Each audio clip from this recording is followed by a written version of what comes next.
안녕하세요, 아킴입니다. 오늘은 여기 보이시죠? 건축이 어려운 이유에 대해서 이야기를 좀 해보고자 합니다. 여러 가지 이제 많은 이유들이 있겠지만 그 중에서 제가 생각하는 특히 이 건축이 어려운 이유는 바로 정답이 없다는 거예요. 너무 간단합니다. 어떻게 보면 정답이 없다. 정답이 없는 거. 거기에다가 이게 설계 단계에서 시공 단계까지 모든 전반에 거쳐 전부 다 정답이 없어요. 물론 이제 제가 가끔씩 영상에서 드리는 말씀이긴 합니다.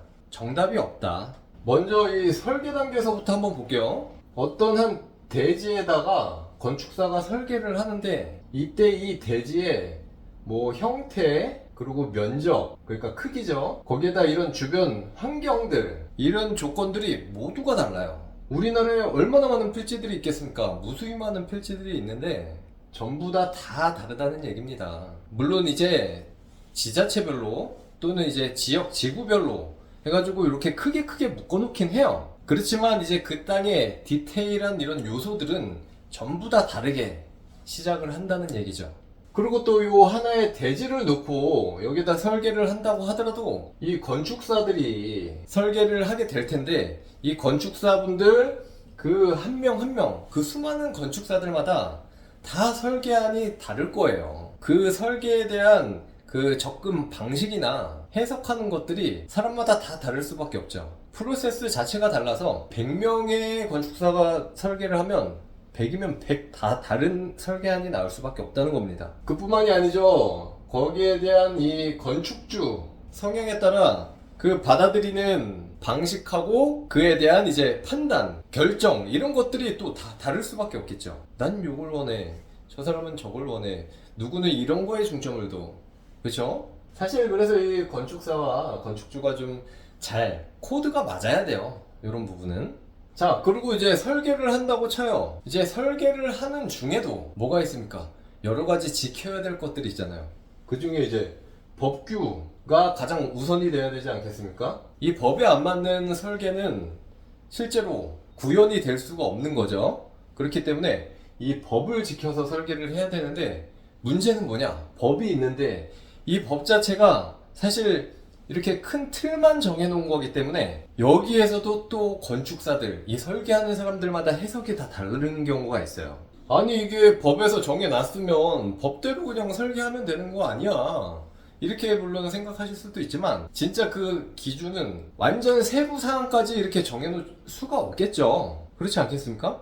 굉장히 이 설계를 하다 보면 여러 가지 디테일적인 부분들이 굉장히 많은 차이가 생기는데 그런 부분 하나하나까지 이럴 때는 어떻게 해라 이럴 때는 어떻게 해라 이렇게 해놓을 수가 없는 거예요. 그냥 큰 기준으로 하나 잡아놓으면 그 안에서 어느 정도 주관을 갖고 해석을 해야 될 수가 있는 거예요. 뭐 간단한 예를 들면 막 설계를 하면서 우리 또 면적 같은 거 굉장히 중요하잖아요. 면적을 맞춰야 되는데 야 이런 부분에서는 이거를 면적에 넣어야 돼 말아야 돼? 아니 넣는다면 면적을 여기까지 넣어야 돼? 저기까지 넣어야 돼? 이렇게 굉장히 헷갈리는 부분들이 또 자주 생긴다 이거죠. 뭐 이제 건축사들도 서로 헷갈리니까 커뮤니티 같은 데 올려가지고 막 물어보기도 하고 정 안 되면은 진짜 국교부에다가 질의회신을 넣습니다. 아 이런 경우가 있는데 이때는 어떻게 해석해야 될까요? 어떻게 해야 될까요? 그러면은 또 답변이 내려오죠.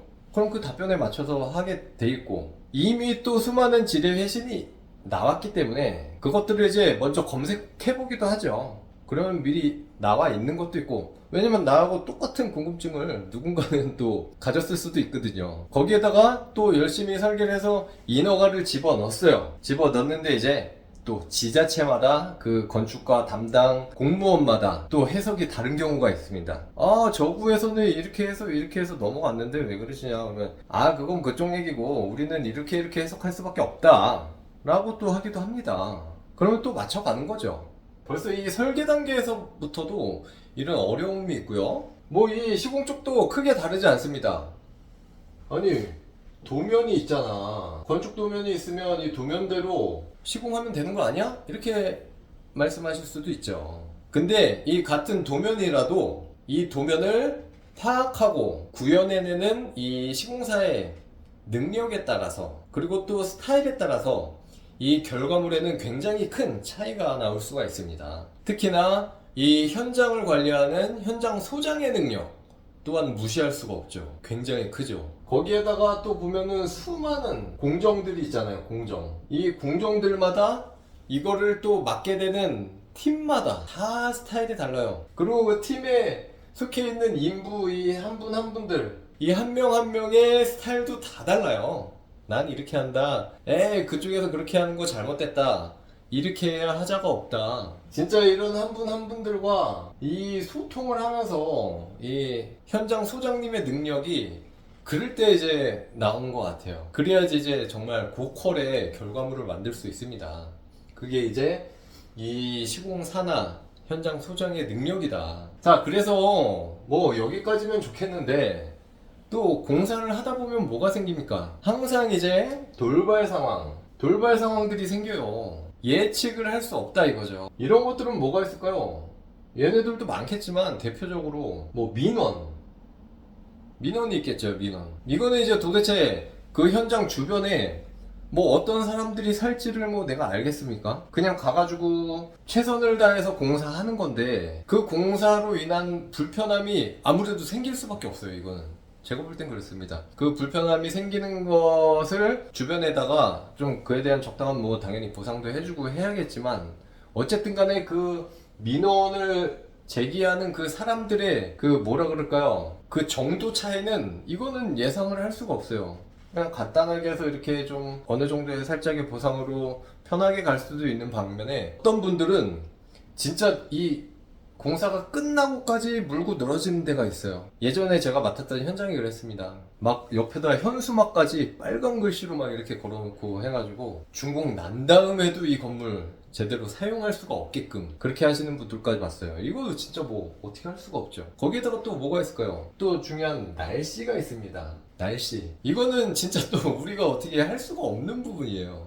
그렇죠? 이 날씨에 따라서 굉장히 공사가 늦어지기도 하고 어려움이 생기기도 하죠. 막 토목공사하고 있는데 비가 와요. 흙 쓸려 내려오고 무너져 내리고 이런 거 어떻게 알 수가 있겠습니까? 아니면 또 이렇게 토목공사 땅을 열심히 파고 있는데 지질조사에서는 나오지 않았던 갑자기 어떤 부분에 커다란 이제 안반이 나와가지고 뭐 지하 2층을 파내려가야 되는데 진짜 심지어 지하 2층을 포기하는 경우까지 생기기도 합니다. 그래서 설계안을 변경해서 야 이건 도저히 안 된다. 지하 1층으로 가자. 그 안반을 깨고 내려가는 게 굉장히 힘들거든요. 엄청난 소음, 진동, 그걸로 인해 또 엄청난 또 민원이 당연히 발생할 거니까. 진짜 이런 여러 가지 상황들이 있기 때문에 이 전체적으로 이 건축이라는 행위가 정말 어려울 수밖에 없는 것 같아요. 제가 드린 이 말씀들이 어떻게 보면 굉장히 당연한 말씀일 수가 있겠는데요. 이런 점들을 미리 좀 숙지를 하고 가신다. 알고 가신다. 그러면 이제 좀 마음의 편안함이 조금이라도 있지 않을까 해서 좀 드려보는 말씀이에요. 아니 이거 다들 남들은 쉽게 잘 가는데 왜 나만 잃은 거야? 우리 현장에만 잃은 거야? 그렇게 생각하실 수도 있잖아요. 근데 절대 그런 게 아니다. 우리 현장이 이렇게 어려운 만큼 분명히 다른 현장들도 다 똑같은 어려움들이 있습니다. 종류만 다를 뿐이지. 다 어렵게 건물 하나 준공 나는 거예요. 여러 사람들 고생해서.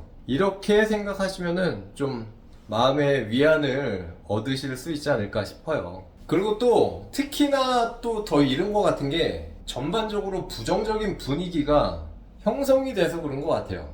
뭐 이런 지금 보시는 유튜브나 보통 매스컴 같은 데 보면은 굉장히 안 좋은 부분들만 또 과하게 뻥튀기가 돼가지고 노출이 되잖아요. 좋은 거 뭐 나올까요? 건축 이렇게 쉬웠어요. 뭐 이런 거 어디 있습니까? 전부 다 건축 왜 이렇게 어려운 거야? 건축하면 뭐 10년을 늙는다 뭐 이런 말 많잖아요. 다 그런 것들을 보다 보니까 나도 어렵겠지 하면서 또 접근하는 그런 게 있을 수가 있고요. 분명히 좋은 건축사나 이 건설사 분들을 만난 그 어떤 분들은 굉장히 이 건축 행위를 행복하고 즐겁게 하시고 있을 수가 있어요. 그런 분들이 사실 어떻게 보면 더 많을 겁니다. 그러니 이제 너무 부정적으로만 생각하고 갈 필요는 없고 이런 부분들을 잘 한번 생각하면서 가보자 라는데 오늘 영상에 의미를 두면 될 것 같고요. 물론 이제 제 지난 영상에 그 건설사 선정 요령이라든지 그 건축사 선정하는 그런 꿀팁들에 대한 영상 올려놓은 게 있으니까 그거를 또 참고하시면 또 도움이 되실 거라고 생각을 합니다. 어쨌든 오늘 영상은 여기에서 마치겠고요. 다음에 또 좋은 영상으로 돌아오도록 하겠습니다. 감사합니다.